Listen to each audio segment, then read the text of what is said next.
In the Soviet Union, entire cities could disappear from maps.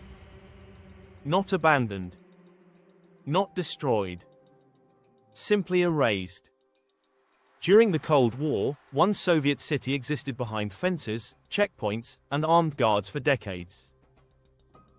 Ordinary citizens could not enter.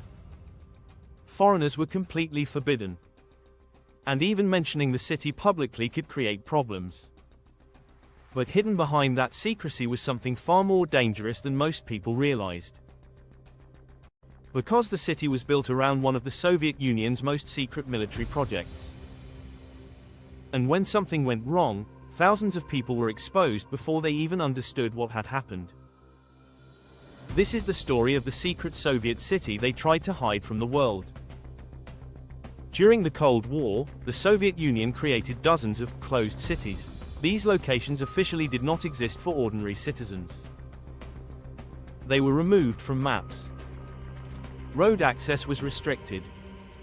And residents required special permission even to leave. Most of these cities were connected to military or scientific operations.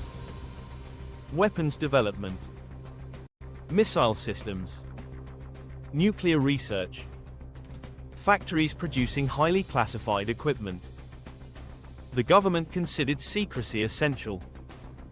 Not only to protect technology, but to control information.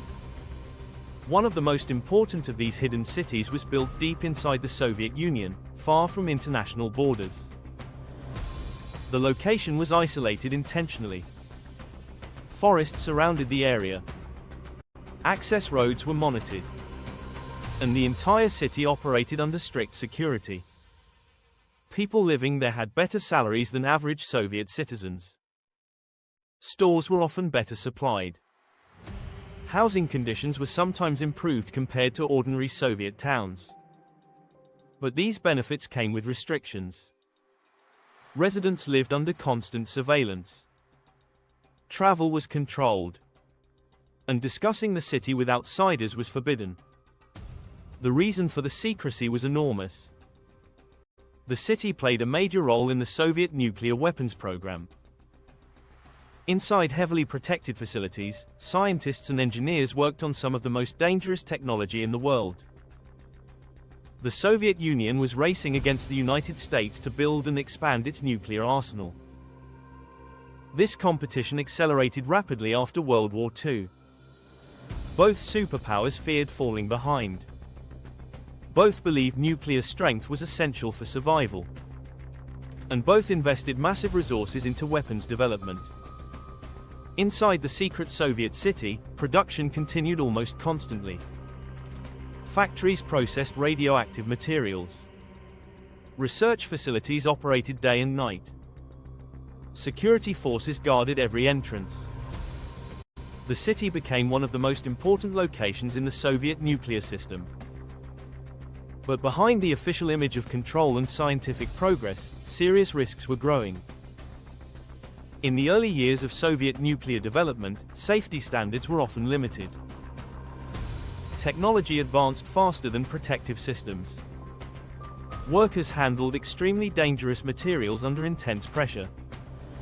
And secrecy frequently prevented open discussion about problems. Admitting mistakes inside strategic nuclear facilities was difficult. Especially during the Cold War. At one point, a major accident occurred inside the nuclear complex connected to the city. A storage system containing radioactive waste failed catastrophically. The explosion was enormous.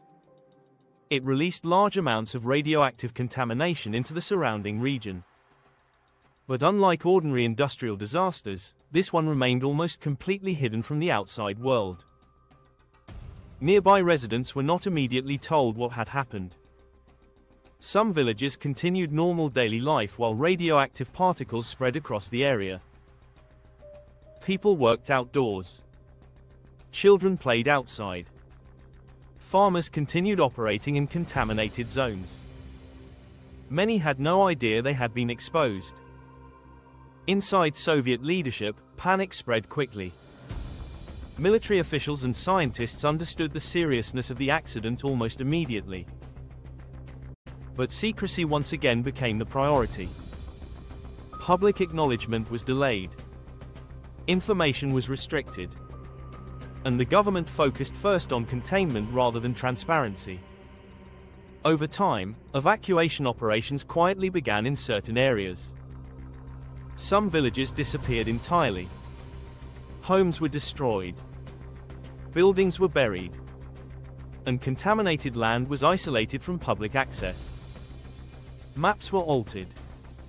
Roads disappeared. Entire locations were effectively erased.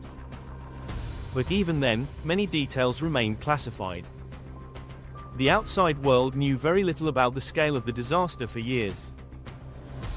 Inside the Soviet Union, ordinary citizens also remained largely unaware.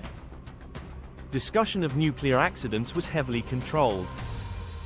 Officials feared public panic. They feared damage to the Soviet image of technological strength. And they feared revealing weaknesses to foreign intelligence agencies. As a result, countless people lived for years without understanding the true level of contamination surrounding them. Researchers later discovered that radioactive exposure had spread across a massive area. Forests became contaminated. Water sources were affected. Agricultural land was damaged.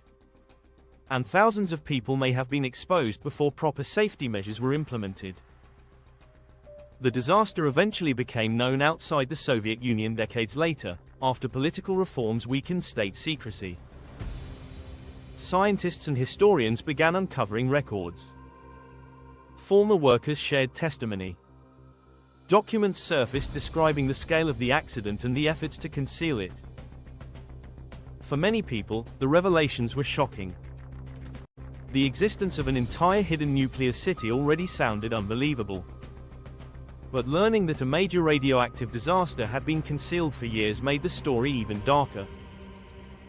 What made these closed cities unusual was the contradiction at the center of them. They were designed to represent Soviet technological achievement.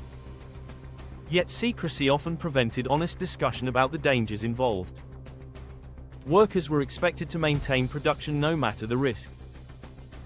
Information moved through strict chains of control. And public transparency barely existed. Despite the disaster, the city itself continued operating. Nuclear work remained essential to Soviet military strategy. The Cold War continued. Weapons production continued. And life inside the closed city moved forward under heavy security. Residents still required permission to travel. Foreigners still could not enter. And much of the city remained hidden from the outside world. Even after the Soviet Union collapsed, some former closed cities retained restrictions. Their histories remained tied to nuclear infrastructure and military secrecy. Today, researchers continue studying the long-term environmental and health effects connected to these sites. Some contaminated regions remain dangerous decades later. Certain areas are still monitored. And questions remain about how much information was hidden during the Cold War period. This story reveals something important about the Soviet system. Secrecy was often treated as protection. But secrecy could also increase danger. When information is controlled too tightly, problems grow in silence. Warnings arrive too late. And ordinary people may never fully understand the risks around them. The secret Soviet city became more than just a military location. It became a symbol of Cold War secrecy itself. A place removed from maps. Built around nuclear weapons. And connected to one of the most hidden disasters of the Soviet era. Because during the Cold War, the most dangerous places were often the ones nobody was supposed to know existed.